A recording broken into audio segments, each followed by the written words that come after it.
Hello, my name is Henry Sang. I'm the Director for Business Development at LAON People America.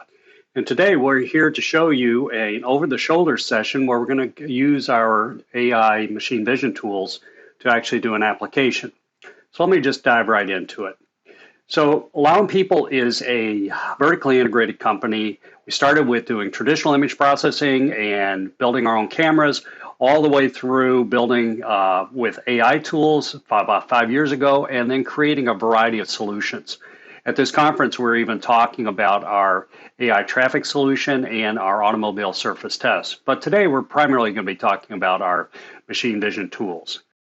We have a set of building blocks that we sell, hardware and software. I want to point out at the bottom, though, we also have a full production system that we use for our traditional printed circuit boards, wafers, camera assembly checking, as well as you can see we even have a stereoscopic system we use for tracking golf balls.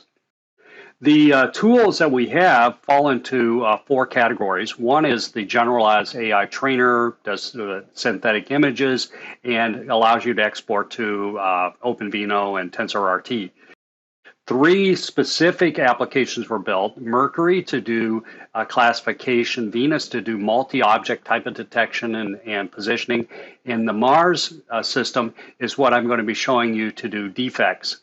We have a fifth module called Jupiter that is not yet out in the United States, and that's to do unsupervised learning. So let me just start up in the server and we can take a look at it.